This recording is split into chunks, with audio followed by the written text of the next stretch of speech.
Hi. In today's topic, I'm trying to get a new version of how you can create a journal, or you can create a portfolio, or you can create a scrapbook. Uh, this is simple, like every colleges get this sort of an assignment, like how you need to prepare your projects. So today, like when I'm giving a project to my students related to Indian art and culture and their lifestyle, so it's a lot of thing when we talk about Indian art, the history, what you need to work on. So it's like almost a week I've given this topic to students, and these are all the beginners, like they're just 15 days old for this entire project. So now is the time when they realize the importance, how you need to get a journal done in a nice way which looks like a portfolio. That's what you are trying to do in your entire Indian art and culture program. So you can see I have demonstrated some of my students' work. I'm helping them how to make this entire book look good, because when you do fashion designing, this small bits and bits of knowledge and education is needed in the small process of understanding the small art and culture from any country, from any state, will simply help you all to enhance your education in any creative world. It could be any creative designing subjects. So my subject is going to be sticking to entire fashion designing. So how this is going to implement, how this is going to help you all to groom your own work is the subject that today I'm talking about. So it is about a journal making process or a portfolio making process on a particular subject, and we are working on Indian art and culture and its lifestyle. Today's session is going to be very interesting to all the beginners who are really ready to start a project. So I have given some projects to my students, and it's always nice, when you get initially a kickstart to your project, you don't know what to do out of it, and and it's the first time, and there are lots of mistakes which happens. So today's session, I'm going to help you all how you can make a wonderful small scrapbook, you can say, a small portfolio, you can say, a small journal, you can say. End of the time, it is all the research which is going to come in the book. So I gave my students just to start as a beginner to understand how they can research different states and get the details of this entire states in one book. So definitely these are all fashion designers. If they want, they can simply cater to the subject called fashion designing. But what I try to do is that I wanted them कि मैंने बोला उन लोगों को कि like आप अपना तरीके से काम करो. So I gave them, one is state ka details, like one of the girl, like the book which I'm going to show today is a girl from a different state, but मैंने उनको बोला कि like आप महाराष्ट्र चुनो, क्योंकि like कुछ बच्चों को क्या होता है, उनका खुद का स्टेट होने की वजह से they are very good to understand and बहुत अच्छे काम कर भी लेते हैं. But एक लड़की अगर समझो केरला से है, आई नो, वो लड़की को अगर महाराष्ट्र को रिलेटेड अगर टॉपिक करना है तो ये सब्जेक्ट उसके लिए डिफिकल्ट हो सकता है, एंड उसको रिसर्च काफी इंटरेस्टिंग होगा. अपना अपना स्टेट मतलब काफी इजी हो जाता है 2 मिनट में काम खत्म करने, जिसे लोग काम कर रहे थे, बिकॉज हमको आता है. बट सेम टाइम अगर हम एक स्टेट से दूसरा स्टेट का अगर रिसर्च करना चाहते हैं तो this is one of the finest method of starting your research job. तो बच्चे लोग जब यहाँ पे आते हैं तो उनका फर्स्ट सेकेंड मंथ में जब उनका पैटर्न मेकिंग एंड इलस्ट्रेशन जब शुरू हो जाता है तो we try to open up them in the open market. तो ऐसे एक सब्जेक्ट उनको मॉड्यूल बना के दिया जाता है, जहाँ पे उनको एक सब्जेक्ट स्टेट वाइज दिया गया. मेरा नाम अक्षदा है, मैं कर्नाटका से बिलोंग करती हूँ. कर्नाटका बाउंड्री पे मेरा घर है. तो मुझे मराठी बहुत अच्छी आती है, तो इससे आगे का टॉपिक में मतलब जो बताने वाली हूँ मराठी में बात करूँगी. ॲक्च्युलीमध्ये मला ज्यावेळेस आम्ही क्लासमध्ये होतो त्यावेळेस सगळ्या स्टुडंट्ससाठी सरांनी जे टॉपिक्स दिले होते त्याच्यामध्ये मला महाराष्ट्राचा स्ट्रेट आलं होतं. माझ्यासाठी थोडंसं चॅलेंजिंग होतं ते, बट इंटरेस्टिंग पण होतं की स्कूलमध्ये वगैरे कॉलेजमध्ये असे काही प्रोजेक्ट्स नव्हते एक्झिबिशनसाठी वगैरे. त्याच्यासाठी न्यूच होतं माझ्यासाठी जे काय होत होतं ते. फॅशन डिझायनिंगमध्ये मी म्हणजे मला फॅशन डिझायनिंगचं काहीच येत नव्हतं. थोडंफार तरी सरांच्या कॉन्टॅक्टमध्ये आल्याच्या नंतर थोडं मी कळायला लागले की फॅशन डिझाईन नक्की काय असतं. जस्ट फक्त क्लोथिंग वगैरे एवढं नसतंच, प्रोजेक्ट्स असतात, देन एक्झिबिशन्स होतात, ओव्हरऑल ड्रॉइंग्स वगैरे सगळं असतं. त्याच्यामुळे ज्यावेळेस सरांनी मी येऊन जस्ट 15 दिवसच झाले होते आणि सरांनी प्रोजेक्ट सांगितला की बाबा असा प्रोजेक्ट करायचा आपल्याला. त्यावेळेस मी खूप हँग झाले होते की बापरे प्रोजेक्ट्स, आणि माझ्या आधीचे खूप स्टुडंट हे खूप दिवसापासूनचे होते. मी एकटीच न्यू होते त्याच्यामुळे सगळंच न्यू होतं माझ्यासाठी. क्लास न्यू जॉईन केलेला, सगळे पर्सन माझ्यासाठी न्यू होते, टोटल ओव्हरऑल सगळे न्यू होते माझ्यासाठी.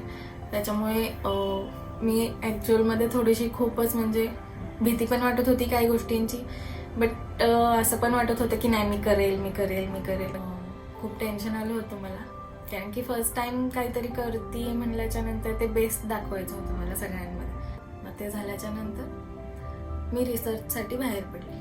मी ॲक्च्युअलमध्ये पुण्यामध्ये राहते, कर्नाटकाची जरी असले तरी. तर पुण्यामधले पॉप्युलेशन, ट्रॅफिक वगैरे खूप असतं. तर मी 3 दिवस बाईकने ट्रॅव्हल करत होते रिसर्चसाठी. पुण्यामध्ये दगडूशेठ गणपती खूप फोर्ट आहेत वगैरे, फेस्टिवल होतात. बट ॲक्च्युअलमध्ये ज्या सीझनमध्ये मी फिरत होते त्या सीझनमध्ये ते फेस्टिवल नव्हते, तर मला त्यांची काय आयडिया येत नव्हती. फोर्ट पण खूप आहेत जवळपास, शिवनेरी वगैरे आहेत, तिथे मी खूप ह्याच्यामध्ये जाऊ शकत होते थोड्या दिवसामध्ये. बट जे महाराष्ट्राचा स्टेट भेटला, पुण्याच्या आसपास मी जाऊ शकत होते, बट महाराष्ट्र मी ओव्हरऑल फिरू नव्हते शकत. त्यानंतर मी गुगल, इंटरनेट, ट्विटर ह्याच्यावरती इन्फॉर्मेशन घ्यायला सुरुवात केली. त्याच्यानंतर फोटोज वगैरे सगळं क्लिक केले. फूड,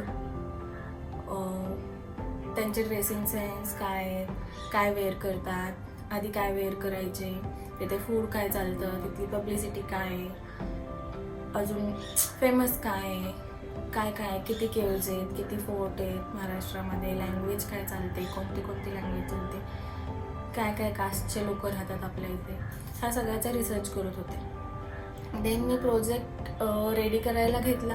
त्याच्यासाठी 8 days लागले मला रिसर्च वगैरे सगळं करण्यात. बट मी तो काय एवढा तरी कम्प्लीट नाही केला की बाबा रिजेक्शन तर पडणार आहे असं वाटत होतं. बट सरांना एकदा विचारावं तरी की बाबा 2-3 पेजेस मी केलेत, बाकीचे थोडे केलेत, तर त्याला कव्हरअप करण्यासाठी मी हे ठीक आहे का म्हणून हे विचारण्यासाठी मी 8 days नंतर सरांकडे आले की बाबा माझा प्रोजेक्ट बघा सर एकदा की कसा आहे काय. तर सरांनी आल्याच्या नंतर बघितलं, फर्स्ट पेज बघितलं तर गुड बोलले, सेकंड पेजला पण म्हणले की नाहीच आहे म्हणून, थर्ड पेजला पण छान आहे बोलले. बट ज्यावेळेस पुढचे प्रोजेक्टचे पेजेस बघायला लागले तर सरांनी प्रोजेक्ट डिरेक्टली रिजेक्ट केला. मला थोडंसं वाईट तर वाटलंच, किती केलं तरी आपण रिसर्च केलेला, एवढ्या सगळ्या गोष्टी केलेल्या, त्याच्यानंतर आपला प्रोजेक्ट रिजेक्ट होतो. असं बी नाही की सर बोललेत की कंटिन्यू करतोच, प्रोजेक्ट छान आहे. सरांनी डिरेक्टली मला न्यू प्रोजेक्ट बुक दिली की हा प्रोजेक्ट पूर्ण रिजेक्ट आहे, तू रिटर्न न्यू रिसर्च चालू करायचा आणि न्यू प्रोजेक्ट करायचा.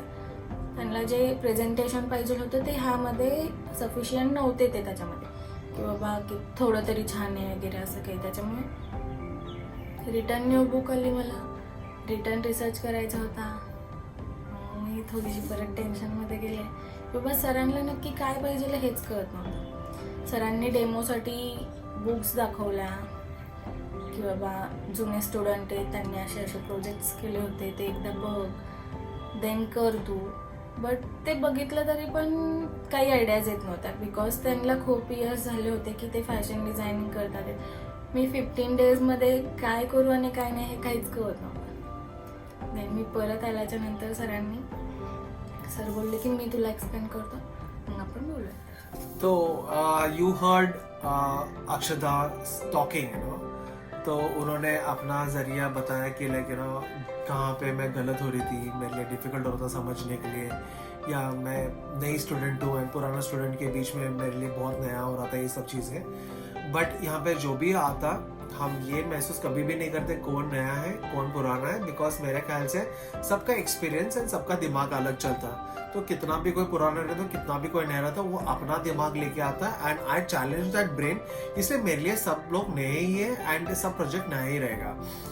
When it came to particular student like Akshata, where she was understanding कि like where I was missing, what was missing, ये definitely ये सभी का problem है, because initial days में आप जब शुरू करते हो ये टेंडेंसी हो ही जाता कि like आपके हाथ से ये difficulties and ये problems आने वाले के लिए चीजें टॉपिक नया है आपके लिए.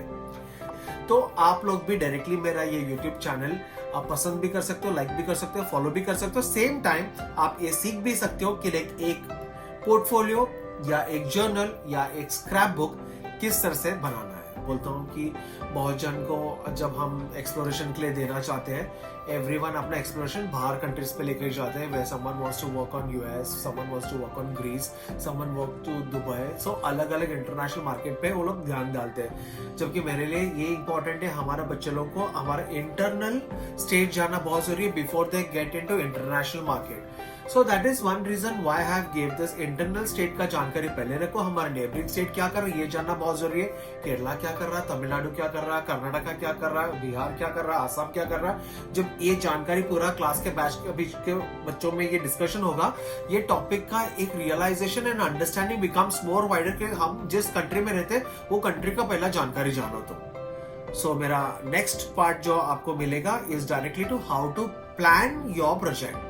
सो दिस इवेंट का जो एक प्रेजेंटेशन बुक किस तरह से करना है, I'll be sharing with you in my next class, where you will get to know like what sort of tools are required to make a wonderful book, what sort of a calligraphy is required, what sort of a placement is required. Finally, if you are showing this book to anyone, ये किस तरह से present करोगे और लोगों को क्यों पसंद आना चाहिए।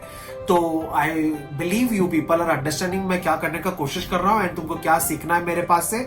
सो अगर इसका ज्यादा नॉलेज आपको लग रहा है, please follow me and like me. End जो भी तुमको प्रॉब्लम है जो समझ में नहीं आ रहा है, you can simply email me और you can WhatsApp me. My details are given, you can search me. I am Anil Nair, your fashion mentor. See you soon, bye.